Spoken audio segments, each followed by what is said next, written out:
Okay, I'd like to call the meeting to order. If everybody would please rise for the Pledge of Allegiance.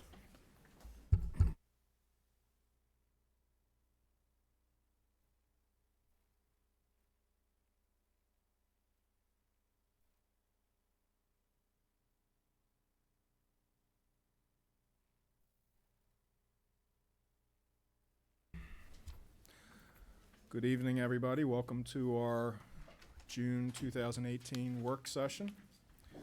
Mrs. Sugars, would you take roll, please? Mr. Goodwin, Here. Mrs. Judge, Here. Mrs. Matlack, Here. Mrs. Seidel, Here.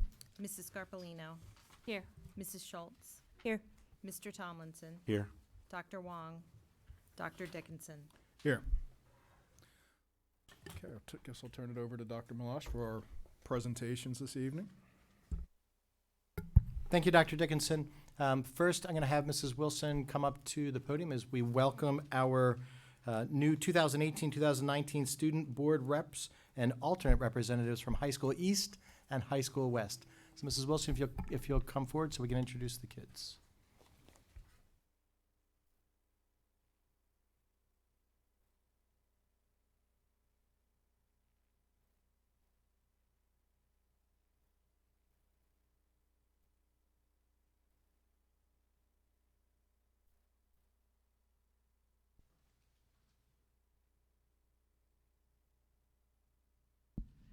So tonight we are welcoming our new board representatives, student board representatives, and student alternate board representatives from Cherry Hill High School East and Cherry Hill West. From East, we have our representative, Julia Langmore.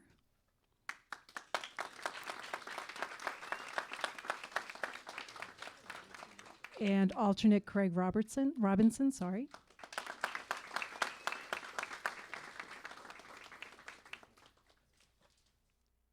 And from West, we have Sonia Kangaju.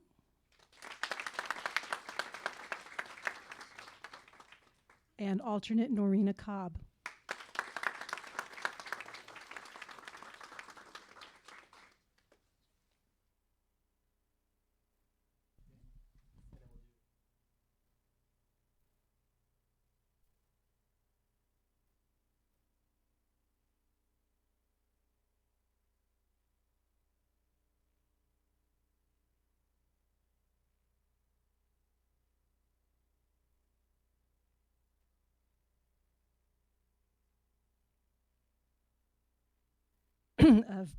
of recognizing our Cherry Hill High School East boys tennis team.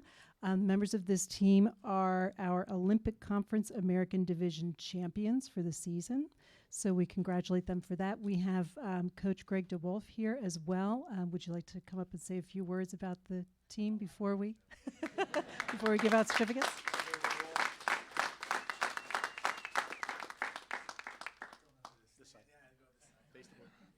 Hi, board. Student rep alternate 97-98 from Cherry Hill West. So good luck, you two. And you two got a great job. This boys tennis team has now, we're 4 months into the season. We started on a snowy court on March 2nd. And we continued with a lot of snow and ice this season. And the guys put in a lot of work. And for the second straight year, I can proudly say that these guys earned the right to call themselves conference champions. And they only lost two. Sorry. 2 matches all year, which is very impressive considering the division that we play in: Washington Township, Lenape, Cherokee, Eastern, and I'm sure I'm forgetting someone.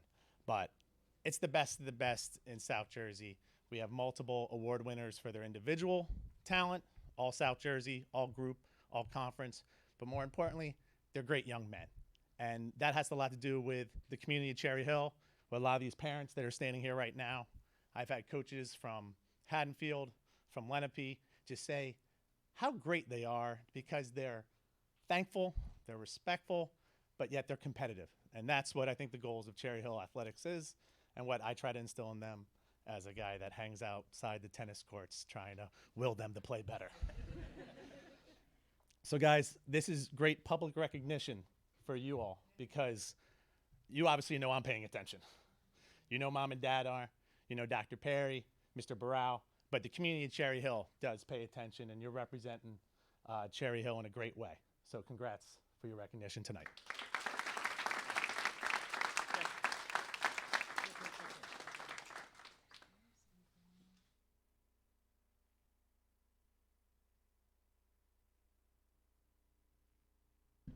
All right, so we'll begin with Elan Borowski.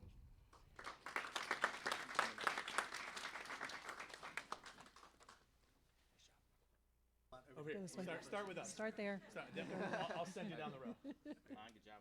Thank you. I forgot you. Thank you. Next, Arnav Gupta.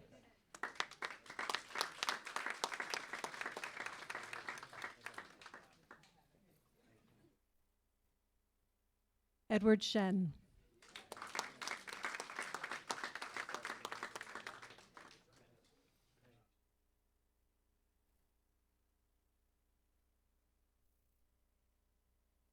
Jacob Singer.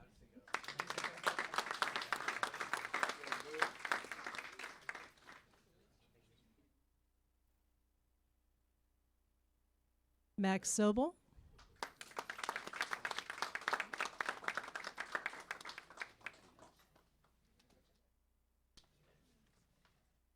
Harold Tillinger.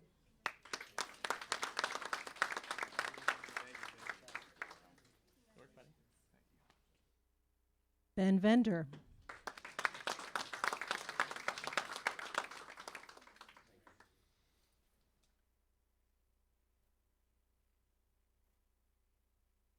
Jeffrey Shee.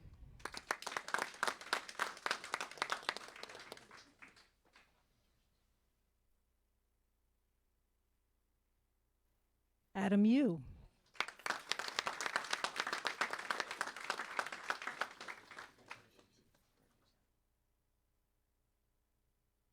Jameson Amistoso.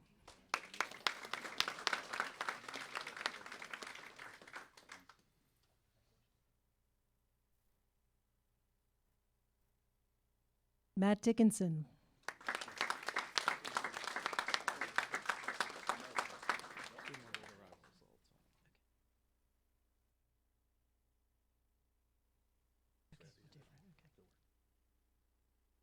Fred Yee.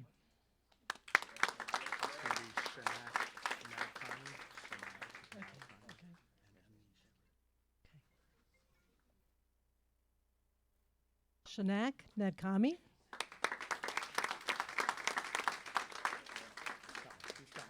Shake hands. We'll get you. Keep on going. Shake hands. And Anish Reddy.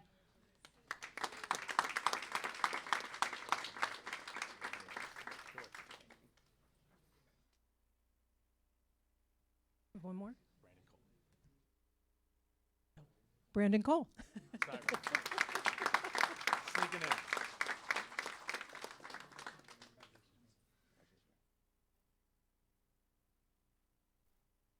And as we finish up with the handshaking, if you all will meet me outside here, parents, you'll have a chance to take group pictures. We'll take a few group pictures, and then if you want to come back to the meeting, you can, or you're free to go. So we'll go get some pictures.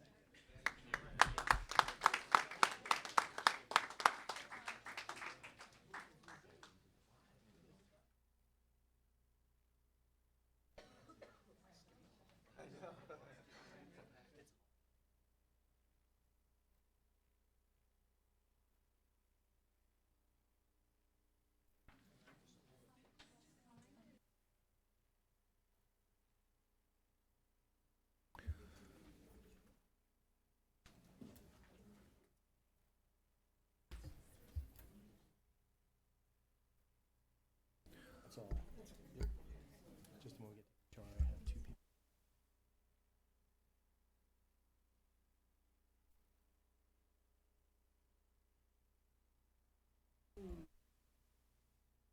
Okay, welcome to our new board reps. It's always exciting to have new faces and new perspectives. Now we'll move into our first public comment. Your comments must be regarding items on this evening's special action agenda. When you come to the mic, please state your name and address and the number of the item to which you are addressing. You'll have 3 minutes for your remarks. Please note that the green light will turn yellow when you have 30 seconds remaining, and the light will turn red when your 3 minutes are up. Anybody for anything on the agenda this evening? No? Okay, seeing none, we'll move into our special action agenda. Mrs. Seidel, would you move C&I, please? I sure will. Thank you, Dr. Dickinson. The superintendent recommends and I move the following. Number 1, approval of attendance at conferences and workshops for the 2017-2018 school year. Number 2, approval of attendance at conferences and workshops for the 2018-2019 school year. And number 3, approval to accept fiscal year 2019 ESEA allocations. Do I have a second? Mrs. Scarpolino, any questions or comments? Seeing none, Mrs. Sugars. Mrs. Seidel, Yes to all. Mr. Goodwin, Yes. Mrs. Judge, Yes. Mrs. Matlack, Yes. Mrs. Scarpolino, Yes. Mrs. Schultz, Yes. Mr. Tomlinson, Yes to all. Dr. Dickinson. Yes, to all. Mr. Goodwin, would you move B and F, please? Yes, I will. The superintendent recommends and I move the following. 1, approval of bill list. 2, resolution for the award of RFP. 3, resolution for the award of change orders. 4, resolution approving settlement agreement and general release. 5, resolution to approve the submission of the 2018 safety grant program. Do I have a second? Mrs. Seidel, are there any questions? Item 3A, the exterior door replacement, is the additional change order under the allowance, or is that in addition to what was already agreed to? Okay. This was items found during the construction or during the during the replacement. Okay, thank you. Okay. Any other questions? If not, Mrs. Sugars. Mr. Goodwin, Yes. Mrs. Judge, I need to abstain to the Cooper Health System on the bill list. Yes to the remainder. Mrs. Matlack, Yes. Mrs. Seidel, Abstaining with respect to CDW on the bill list, yes to the rest. Mrs. Scarpolino, Yes to all. Mrs. Schultz, I need to abstain to Beata Home Health on the bill list. Yes to the rest. Mr. Tomlinson, Abstaining from Bancroft NeuroHealth on the bill list. Yes to the remainder. Dr. Dickinson. Yes, to all. Mrs. Judge, would you move HR, please? Yes, I will, Dr. Dickinson. The superintendent recommends and I move the following. Number 1, termination of employment certificated. Number 2, termination of employment non-certificated. Number 3, appointment certificated. Number 4, appointments non-certificated. Number 5, contract renewals certificated staff. Number 6, assignment salary change non-certificated. Number 7, other compensation certificated. Number 8, other motions. And I'd like to point out we have a pink sheet attached, which includes number 9, other motions, number 10, other motions, and there's an additions to numbers 2, 3, and 4. Do I have a second? Mrs. Scarpolino. Any questions? Seeing none, Mrs. Sugars. Mrs. Judge, Yes to all. Mr. Goodwin, Yes. Mrs. Matlack, Yes. Mrs. Seidel, Yes. Mrs. Scarpolino, Yes to all. Mrs. Schultz, Yes. Mr. Tomlinson, Yes to all. Dr. Dickinson. Yes, to all. Mrs. Scarpolino, would you move P and L?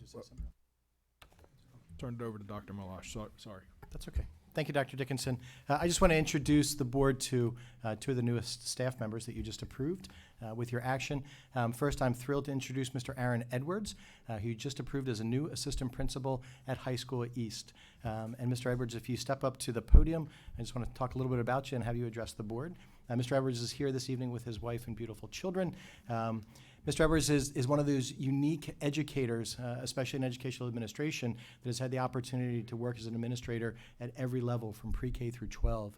A former scholar athlete at Monmouth University, where he received his bachelor's degree and dual master's degrees, one in counseling and one in educational leadership.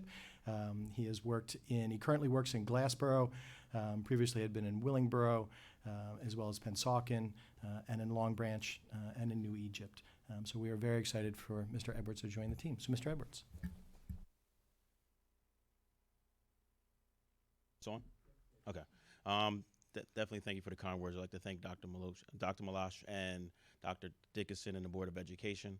Also, special thanks to Dr. Perry and the interviewing committee for selecting me as a candidate. I'm very excited to meet the families of Cherry Hill and the staff. Behind me, supporting me is my wife, Dr. Edwards. She's a physician in Spirit Healthcare System. And my two beautiful children, I'm missing one because he's at a baseball game. I have Hope Edwards and Noah Edwards. Definitely, I'm excited again to have an opportunity to be in the Cherry Hill system. I see great things coming. I foresee a long future with Cherry Hill. So once again, I would like to thank you all.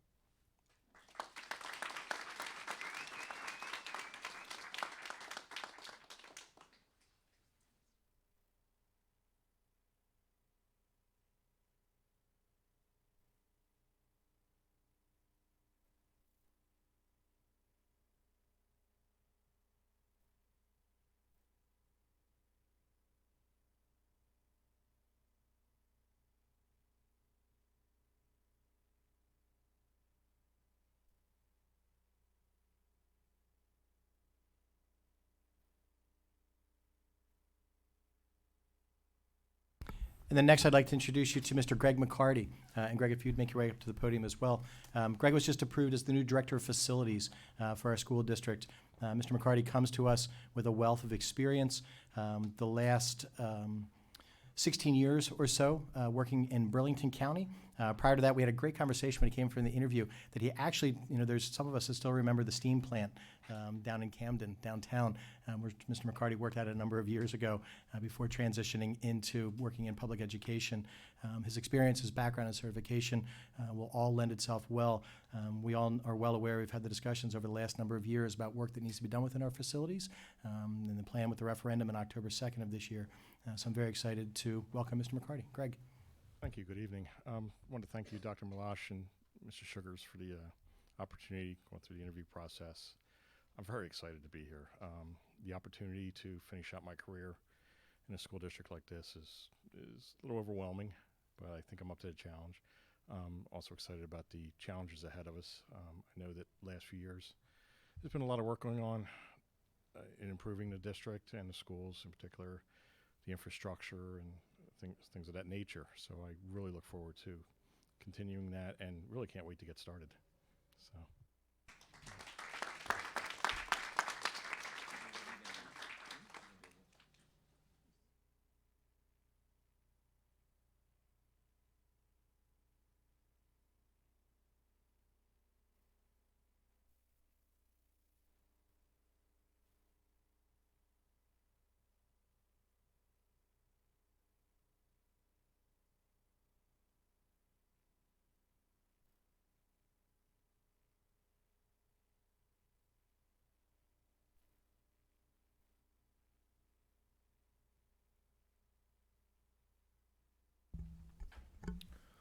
Okay, thank you, Dr. Malash.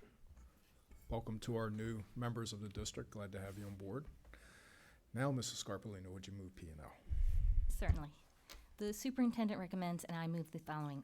Number 1, approval of harassment, intimidation, bullying investigation decisions with the exception of incident 1718:4931, which is being removed from the agenda this evening.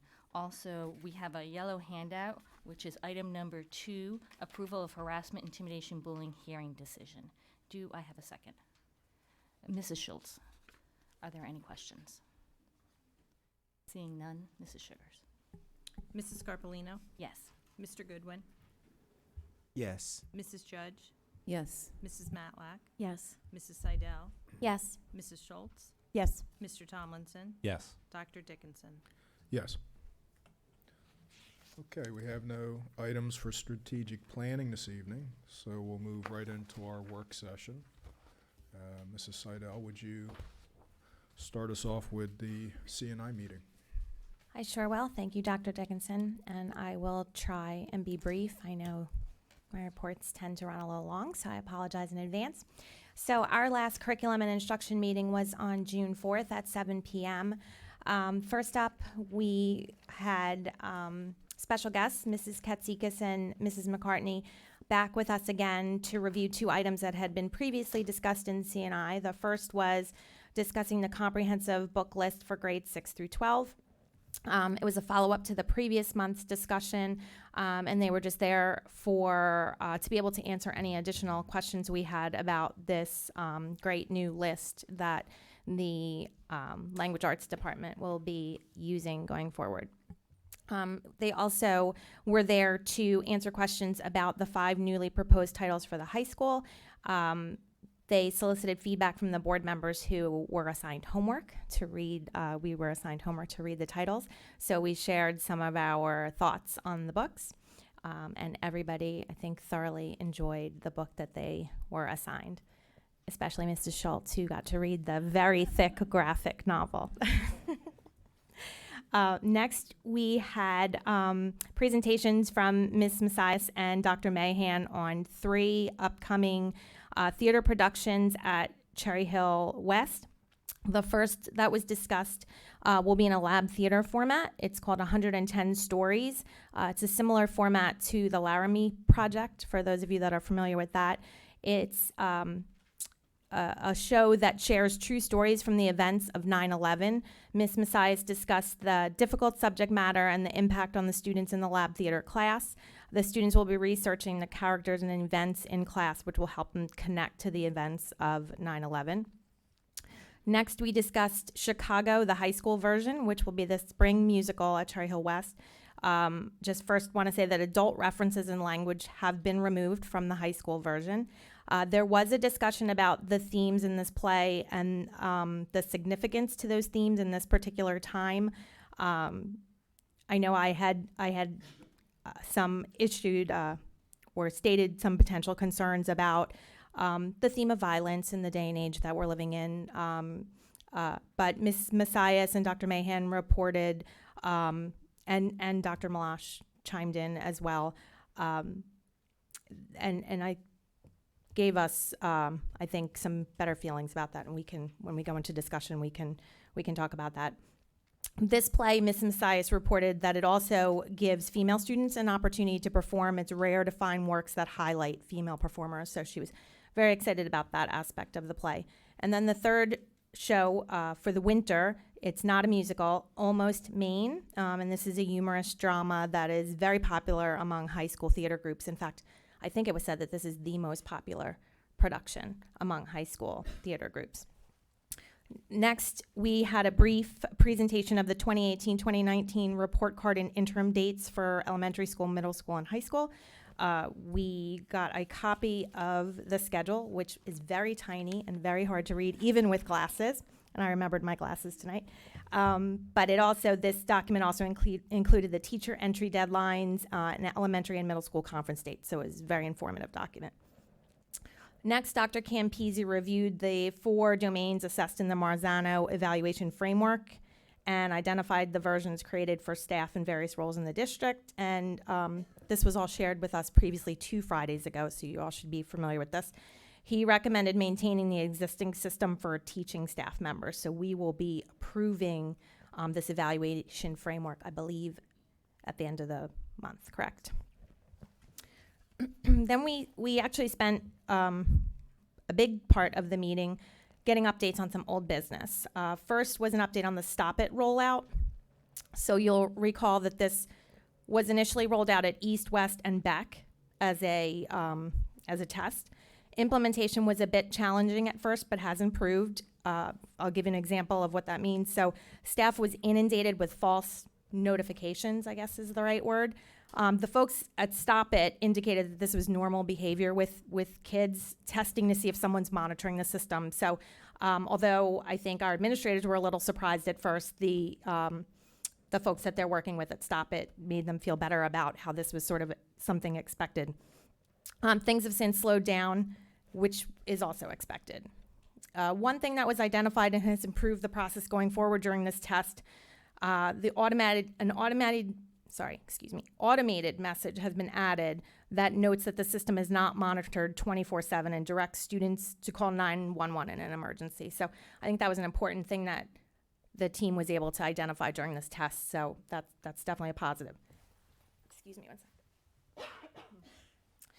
Next, we had an update on the middle school committee. Dr. Mahan provided updates on the work done by the middle school committee. Due to staff transitions, work has gone a bit slower than expected, but there's still been a lot of progress made over the last couple months.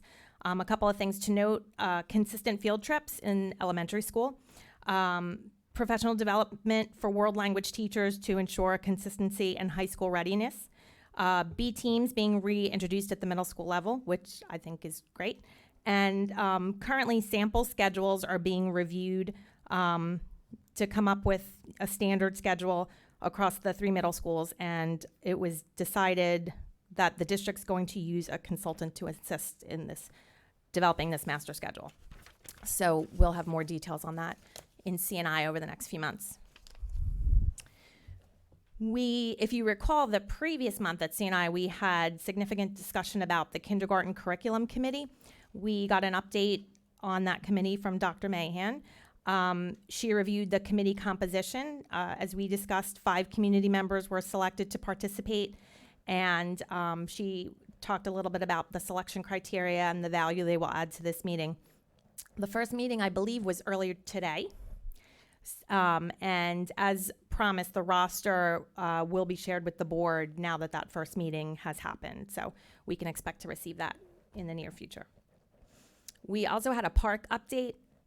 The Algebra 1 work has continued at both high schools with a focus on professional development, observations, feedback, and data review. We discussed the high school algebra seminar class, which is currently being, the curriculum for that is currently being revised.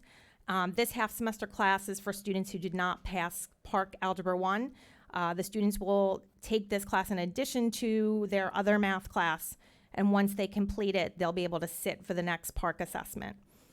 And then lastly, we had one item in new business. I had asked administration for an update on the new Chinese language class, and great news, the class is highly popular, 4 sections at East and 2 at West. And we were able to accommodate all students who wanted to take the class. So that's really exciting and good news. We did have a few public comments. We had several comments expressing concern about the lack of special education, parent, and Cherry Hill SEPTA representation on the kindergarten curriculum committee. There was concern expressed about the revised summer reading assignment.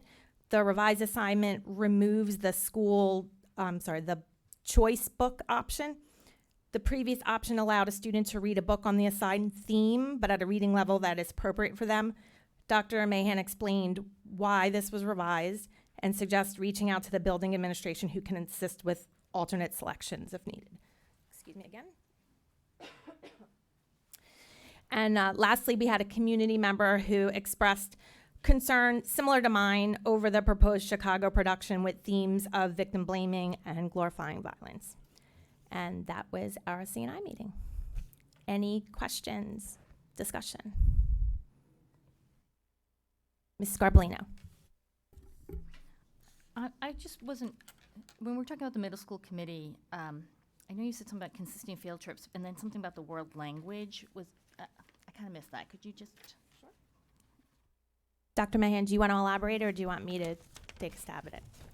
So my understanding is that there has been a lot of work between the middle school world language teachers and the high school world language teachers, basically making sure that the curriculum at the middle school is preparing our students to be ready for basically level 2 at the high school. So it sounds like we're trying to make the curriculums in the middle school more consistent across all 3. So when it comes to word language, what does that mean in terms of Beck having 2 years instead of 3 years? So I think that's one of the pieces that is still a work in progress. And I don't, Dr. Mahan, if you have anything to add there, but that was one of the goals of the committee, and I think that they're just not there yet. I agree. Thank you. So we can expect to hear more on that in the future. Any other questions or comments? Okay, seeing none, back to you, Dr. Dickinson. Thank you, Mrs. Saito. Mr. Goodwin, would you discuss BNF, please? Absolutely. So for BNF, we had 3 main topics that we covered. First of all, we talked about the property liability insurance, and our insurance broker was here to explain his recommendation. Every 3 years, we have to look at our insurance and renew that renewal process and decide on what carriers we go with. And so he came to explain the various options and the recommendations that he had made to the district regarding the various insurance the various insurance funds, insurance groups. And the 3 that we are going with are SAFE, SIG, and BIP in terms of the actual insurance groups. And these are funds that are recommended because of the size of the district. Some of the funds couldn't handle the particular size, but based on our size of the districts, these are the funds that we're going with. Mr. Goodwin, can I just make a clarification? Those are the 3 that we looked at. Okay. The 2 that we're going with are SAFE for our property and liability and SIG for our workers' comp. Okay. And then for, in addition, we also looked at our food service group, and that was also something that was up for reevaluation. And we kind of went through the process of understanding what the different groups offered. And there was actually a committee, and that committee was comprised of some of the high school principals, as well as Mrs. Sugars and Mrs. Ridgway, that looked at the 3 companies that actually responded to the RFP, and that was Aramark, NutriServe, and Pomptonia. And of those 3 that were looked at, they scored each in terms of the how they handle the record and accountability from a financial standpoint, as well as the fees and the selections they offered. And of those 3 companies, it was decided that we were going to stay with Aramark, and that was pretty consistent across the board in terms of the scoring for each one of those companies. And then finally, also a part of our insurance, we get a safety grant of $28,000 from New Jersey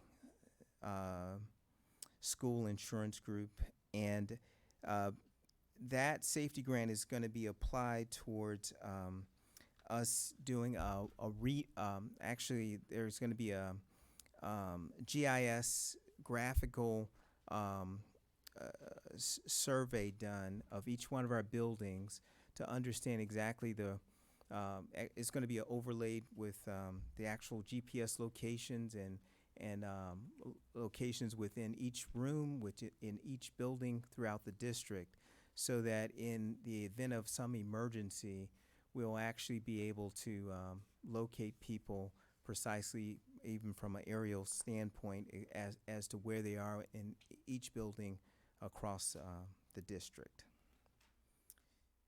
And those were the main items we discussed. There was one person in the public who made a comment related to the food service in support of that idea, but that was the main pieces we went through and reviewed. Are there any questions? Mrs. Judge. I don't have any questions on what you just reported, but I have a question on something that's on the work agenda regarding the roof replacement at East. Wasn't that initially a repair? So now we're replacing on page 49 of the agenda?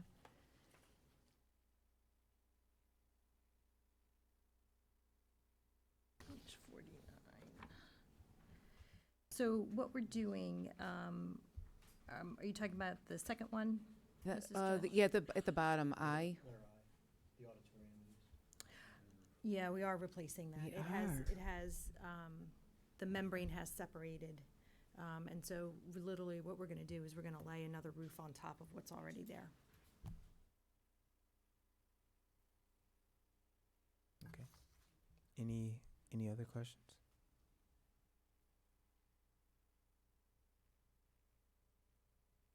All right. If not, Dr. Dickinson. Okay, thank you, Mr. Goodwin. Mrs. Judge, would you discuss what you can? I with will. HR, I will. please? I'm so lucky. I get to be the shortest reporter here. So the HR committee met on June 5th. And as I usually say, most of what we discuss in human resources is confidential, but I can point out 3 things that we discussed. We discussed briefly the assistant superintendent vacancy and plans to fill that position. We discussed the vice president position at East, vice principal, did I say president? Vice principal position at East, and the director of facilities positions were discussed, and we just approved both earlier on the special action agenda, and we received an update on negotiations. The next HR meeting will be Tuesday, July 10th at 5 o'clock before our committee of the whole work session meeting in July. Any questions? Sorry. Back to you, Dr. Dickinson. Thank you, Mrs. Judge. Mrs. Scarpolino, would you discuss P&L, please? Certainly. We met, the Policy and Legislation Committee met on Monday, June 4th at 6 o'clock. For discussion and information, we talked about the New Jersey Principal Evaluation for Professional Learning Observation Instrument. Dr. Malash discussed how the new Principal Evaluation Observation Instrument that will be implemented beginning in the 18-19 academic year. It's basically taking the place of Marzano as a tool, which I think we've been using about 5 years now. It's an effective tool for teachers, but was felt not so effective for administrators. And the new instrument was developed by the New Jersey Department of Education and piloted with several districts during the 17-18 academic year. I know Collingswood was one of them, and it got very positive feedback. So that's why the suggestion is to transition to that tool instead. And let's see, what else did we talk about? Oh, school calendars. We did talk about this, I think, that last time also. Dr. Malash discussed the different options for making up inclement weather days and the upcoming academic year calendars. We talked about the 2018-19 calendar, and then also 19-20 going forward. Again, the goal being to not have too many days at the end of the year, given that there already exists a number of reasons why that's difficult for people and staff, whether it be vacations planned or camps planned or things like that. But also now with the bond referendum, we need as much time in the summer as possible to get the work done. So the suggestion is to designate up to 3 days of spring break if necessary. That's, there was discussion on that, whether that makes sense or not, if there is enough sort of notice for next year, but it's, right now, it is something that is, I think, administration's recommending that we do that instead of tacking on the end of the year, which has not really worked effectively in any event for us.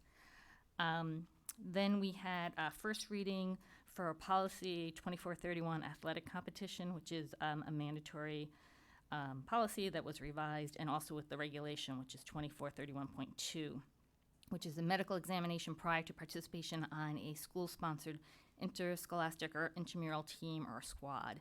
Again, was mandatory and revised. Basically, the policy and regulations were revised to require that school districts to distribute the commissioner-developed sudden cardiac arrest pamphlet. This is a lot like the opioid abuse pamphlet that we approved earlier, just giving students and athletes and parents an understanding of the possibility of that happening, however remote it is. I think there's also some language that clarifies that cheerleading is a sport and so is subject to this policy and regulation. And also, the regulation, I guess, goes a bit deeper than the old reg on this, going more into like family history and things like that. So,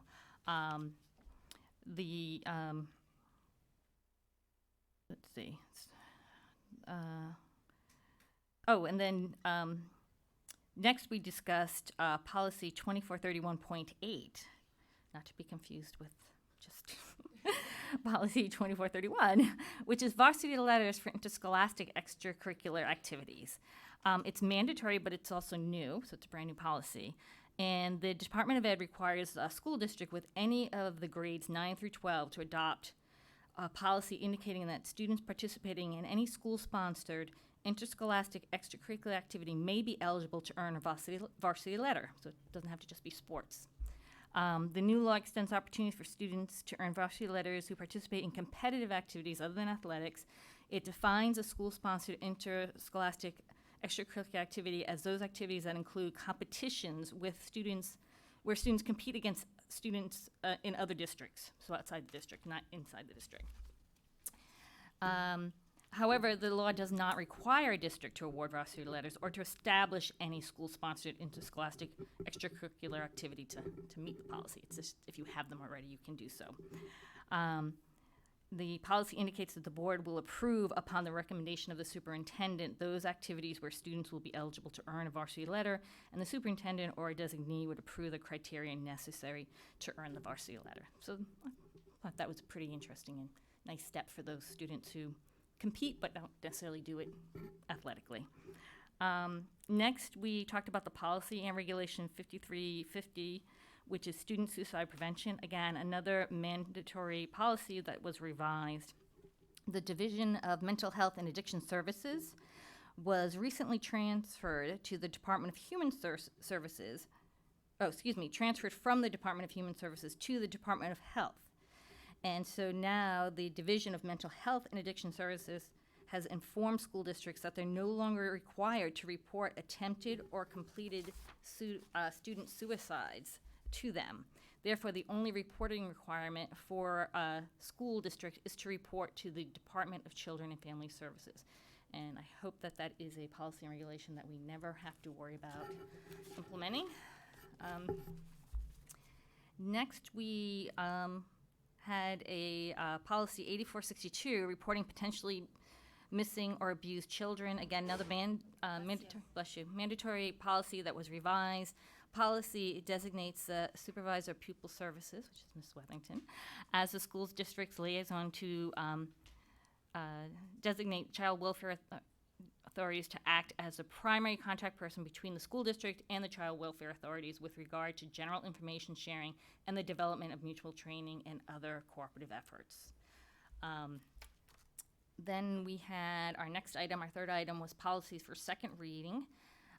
We reviewed the policy and regulation 5561, use of physical restraint and seclusion techniques for students with disabilities. Again, that was a mandatory but revised policy. The only change from last month when we reviewed this was that the policy and regulation in the title will include the word seclusion techniques for students with disabilities. I think initially it had it, then it was out, and now it's back in. Is that correct? So that is really the only change on that. So Dr. Campisi did indicate that there'd probably be some guidance on this coming, but it has not come yet, so there'll probably be changes coming in the future. He kind of warned us that that might be coming in the future. And then we did have public comment. We had one community member who had actually read a statement from the president of the Cherry Hill Special Education PTA and who had a question, and Dr. Campisi did indicate that he would contact her to answer that question, which I'm sure he has done. And then another community member commented on the calendar. She commented that she had been a former teacher, and she thought it was a good idea to have the makeup days in April instead of June because of many of the longstanding issues that we have with calendars. And I think that was it. Are there any questions? Mrs. Seidel. Regarding, two questions, actually. The first one regarding the policy with the activities that receive a varsity letter. Was there any discussion about whether administration would make a recommendation to move forward with that? And if so, what activities, were any specific activities discussed? We did not discuss any specific activities at this time. Dr. Malash, do you want to add anything? Yes, after the policy is adopted, we'll move forward and Okay. work with the folks at the high school, administration, staff, and students to talk about what does it look like, what is it that we should do. Okay, I think it's a great idea, personally. My second question was on the calendar. I think I said this the last time that we talked about the calendar and work session. I think it's a difficult decision. I think there's positive and negatives for each choice, taking days away from spring break or tacking them on to the end of the year. So I think people are going to be for or against it in either scenario. But it's interesting that you mentioned that a former teacher had come up to the microphone to voice their opinion. I'm just curious, was there any discussion about what our staff is thinking about that decision and how, if at all, that factors into administration's recommendation?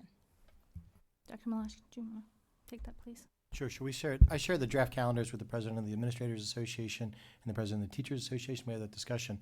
And just like in the public, there are some that would be for, there are some that are going to be against, where it is.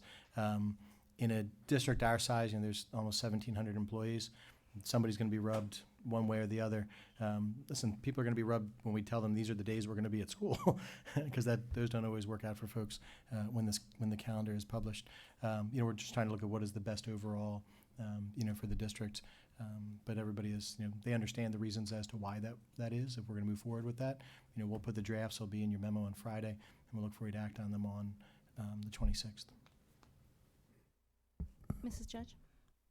So I will say what I've said before regarding calendars is it causes heart palpitations with me.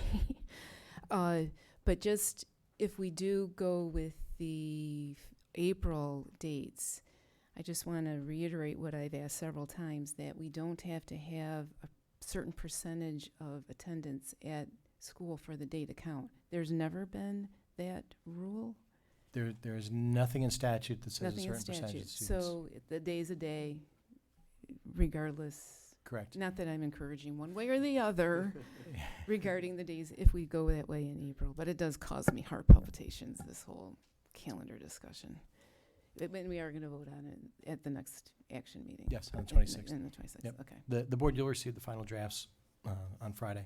Okay. They'll come through. All right, thank you. And Lisa, you asked all the other questions that I had, so thank you. Mrs. Schultz, do you have a question? Yeah, and did we decide if we did go into spring break, we were only going to take 3 days? That was. And it was counting backwards, so if we only needed one day, it would be that Friday. If we needed two, it would be Friday, Thursday, that way. Any other questions? Okay, back to you, Dr. Dickinson. Thank you, Mrs. Scarpellino. Mrs. Matlack, would you discuss strategic planning, please? Sure. We met on Tuesday, June 5th at 7 o'clock. We first talked about full-day kindergarten. Mrs. Sugars provided us an update on the classroom requirements for September of 2019, basing estimated kindergarten enrollments on first grade projections. And it appears most of our schools will be able to accommodate the program in their buildings. If construction is necessary, we'll coordinate that with the bond referendum construction. It's more economical than building independently. Some schools may have to give up an art room or music room for a year or two, but that will be temporary. We're going to continue to monitor enrollment and classroom requirements as it gets closer. We talked about the bond communication plan, and there's going to be community events over the summer that the district will be attending, as well as meetings with groups such as Rotary, the Cherry Hill African American Civic Association, and local real estate agencies. The district's currently scheduling back to school nights for September prior to the bond referendum on October 2nd. The bond referendum website is ready to go and will include a tax calculator for homeowners to check and see how that will impact them. The committee discussed attending school events such as Friday night football games and sporting events, and board members will be asked to participate in events and will be provided with talking points about the referendum. And more information before the end of the school year will be coming to us about that. Dr. Malash gave us a township building update. The committee had reviewed information in the fall with Ms. Larissa Luciani, who is the Director of Planning, and to date, new construction has not had a significant impact on our district enrollment. Public comment, that we had a community member commented on fair funding initiative and concerns about asbestos remediation during the referendum projects and Title IV funds for security projects. Pretty quick meeting, but are there any questions or clarifications? Mr. Tomlinson. So regarding kind of the changes in classrooms at the elementary schools, have we communicated to those staff members that may be affected by their rooms changing so they could prepare towards the end of this year? I can let Dr. Malash or Mrs. Sugars address that. We have not yet, because it wouldn't affect 2018, 2019. Those are typical discussions that occur in the spring of each year as we look at trying to finalize projections. So April into May is when those discussions typically take place, but there wouldn't be any discussion right now with where we are.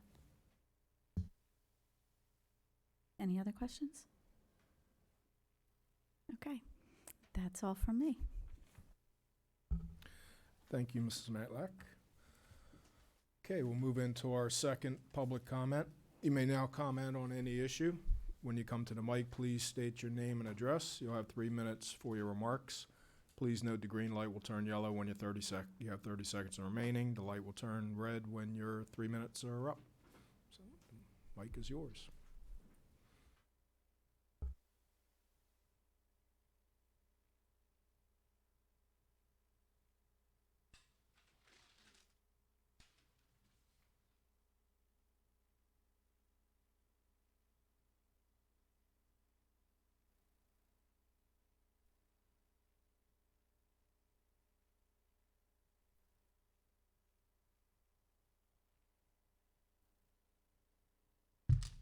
Rick Short, 1002 Chelton Parkway. I'd like to start out with something really off my speech. I just heard this yesterday, and I just want to alert the board that this occurred. I'm sure the superintendent and the director of security knows this, but there was I believe there was a student in Carusi that made a gun threat to the classroom, and I just hope that this is handled well, and I hope that this is going through the police, because I know the police do an excellent job. So I'd like that to go on the record. So tonight I speak for 10,256 students. I also speak, I know I come up here every time there's a meeting, but there's thousands of other people that all know the obvious problems that are continuing to go on in Cherry Hill schools every week. Let's review. Last week we had confirmation of a bike stolen at Carusi. Yes, this may seem petty or it may seem not important, but just think of the student himself. Think of what he feels. Think of what the parents feel. Think, could that happen? Could that bike get stolen at the Marlton School? Would there be a camera on it? Yes, there would have been a camera. You have no cameras at Carusi to protect bikes. The week before that, we had a plant stolen from Beck. A big upset a lot of people. And I would just say that if this happened in Voorhees near the tennis courts, we would have had that on camera too, folks. Let's go 1 week before that. Okay, we have an unconfirmed report, I'm still trying to confirm this, that in the wee hours of the night at Horrence Man School, somebody was trying to steal a medal. Let's move on to the next event, the week before that. We had a confirmed event. The principal wrote it on the record. There was a graffiti incident at Carusi. Again, no security cameras. And then let's not forget our last lockdown, where the Cherry Hill Police come and investigate.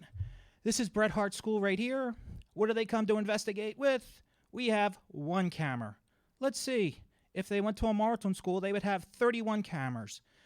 Again, please, how many more events need to happen? How many more things need to occur before you take immediate action and not wait 2 years? Let's move on to the exact video timeline of what's said. On January 23rd at 7:44, I stood right here and I recommended the board to spend $1.1 million on cameras to cover every school. So what happens? Out of the blue, the tragic event at Parkland occurs.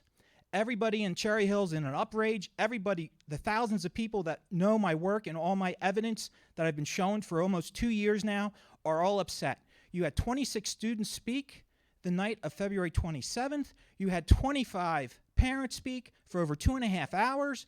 And exactly at 7:49 and 41 seconds, Dr. Dickerson said, "We are responsible for the safety and lives of over 1,100 students." So I ask you, sir, and I ask the board, is that school safety? Is this school safety? I'm going to continue my poster campaign until I fill this entire place up. I will not stop. And then what makes it even worse is the mayor speaks at 8:32. All right, thank you. Thank you, I'm up Mr. to date. Short.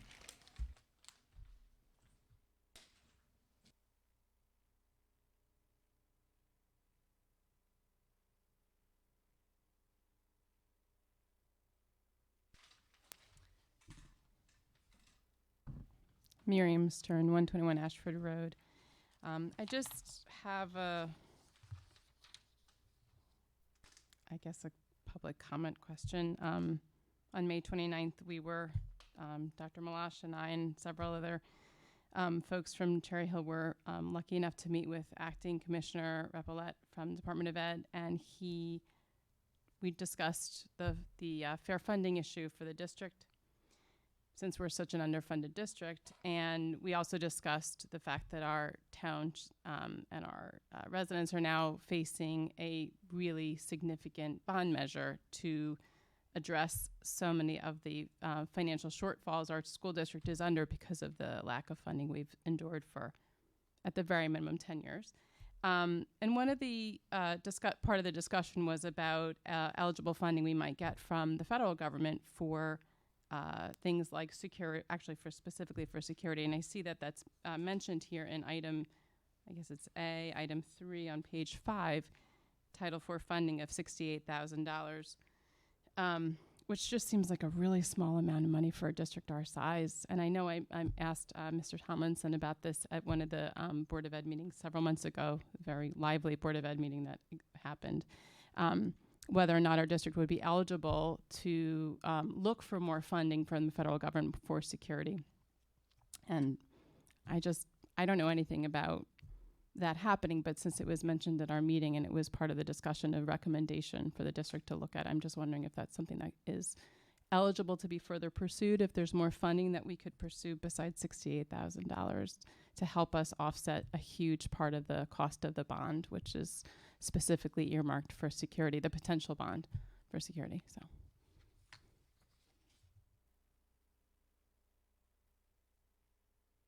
So Title IV funds are part of the Every Student Succeeds grant, and it also are tied to Title I.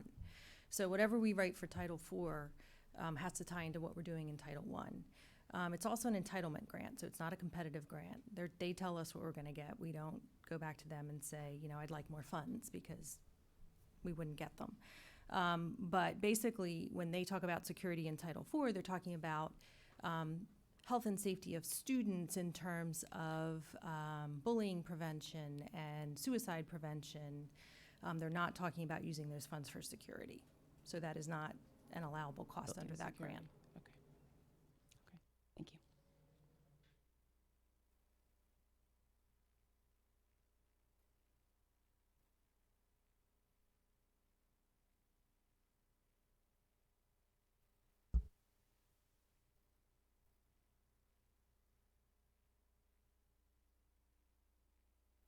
Ovadia, 100 Roanoke Road, Cherry Hill.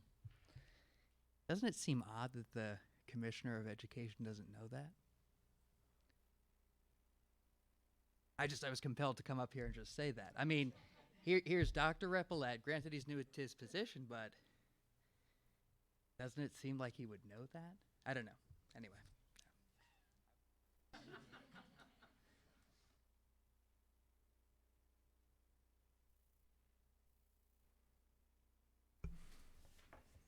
Anybody else? No? Okay, seeing none. Need a motion to go back into exec session? Would you make that motion, please, Mrs. Matlack? I make a motion that we go back into executive session to discuss human resources matters and negotiations, and we will not be taking any action. Therefore, nothing will happen after executive session. We'll need a second. Mr. Goodwin.